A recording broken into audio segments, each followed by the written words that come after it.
You ask Tiger to solve. This deals with linear equations with one unknown. The final result is n equals -65/2. Let's solve it step by step. Group all n terms on the left side of the equation. Subtract 7n from both sides. Group like terms. Simplify the arithmetic. Group like terms. Simplify the arithmetic. Group all constants on the right side of the equation. Add 50 to both sides. Simplify the arithmetic.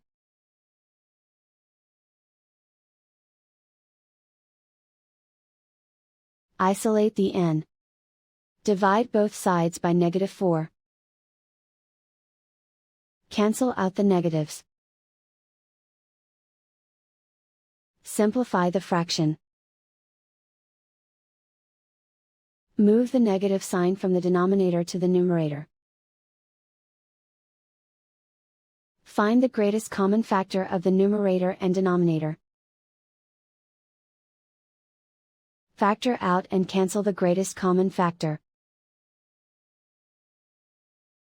And so the final result is n equals -65/2.